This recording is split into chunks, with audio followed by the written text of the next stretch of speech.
AITA for filing restraining orders on a pair of missionaries? I used to be, technically still am, a member of the LDS/Mormon Church. I've tried to get my records removed but it's gone nowhere and I still get members and missionaries showing up to my house, even when I moved. Well, in the past 2 months I have been visited once a week by the same pair of missionaries along with one of my male cousins. They can't visit a single lady unless another male is with them.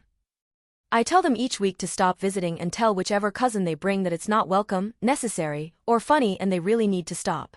Well, they came over last Saturday while I was having a barbecue with some friends and co-workers and they just started mingling/preaching to my guests. I didn't even realize they were because I was on the grill until one of my co-workers came up to me and basically complained about me inviting him to a barbecue as an excuse to get my church members to preach to him and his boyfriend. I had to apologize and explain to him the situation and promise it wasn't like that at all. I decided I was done. They didn't even try to find me, they just harassed my guests and came into my property uninvited, so I called the police. They showed in and said they can ask them to leave but can't really do anything else since I didn't ask them to leave myself first. So I showed them my ring footage and how I've been asking them to stop coming to my house for 2 months and they said I could file a restraining order for stalking but it might not go anywhere, so they walked me through the online forms and I have a hearing soon. Since then the church members have sent me emails, their youth have heart attacked my door/porch, and my LDS family have made FB posts about me being the literal devil. With the hearing getting closer I'm starting to feel nervous, and like maybe I've blown everything out of proportion. Like these missionaries are still teens, and maybe I should be redirecting my anger at my family who are probably the ones behind it. AITA if I go through with the hearing? Edit. Well, it's been 2 hours and I think I've gotten enough advice and encouragement to help me. Thank you all. I will go to the hearing still. You are right, if they weren't missionaries I wouldn't even be questioning it. I will be messaging my co-workers and apologizing and letting them know about the RO hearing, and I will be going LC with my LDS family.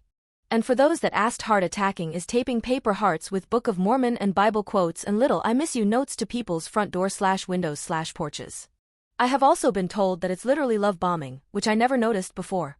So that's cool. Thanks again. I probably won't log back in since this is a throwaway account. Edit 2. What heart attacked meant onto the porch. The taped hearts all over my front door, windows, and porch.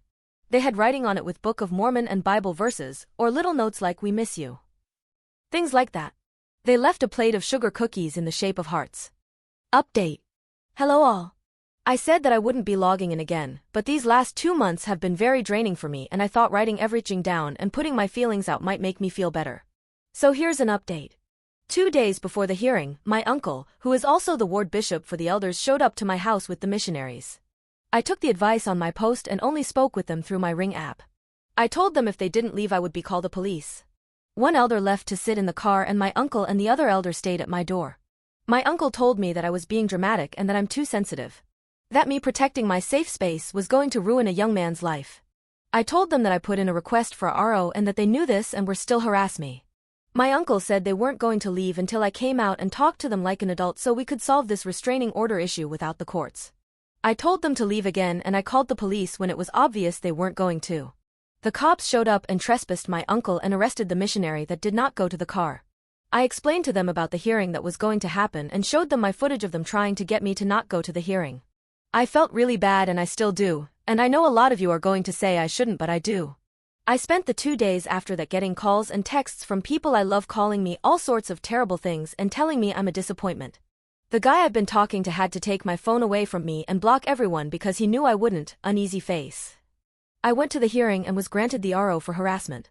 Then I had my mom and dad show up to my house the next day to give me a piece of their mind and now I hate myself. So that's great. I sent the paperwork to the mission president and asked to be put on the do not contact list like a commenter told me to do.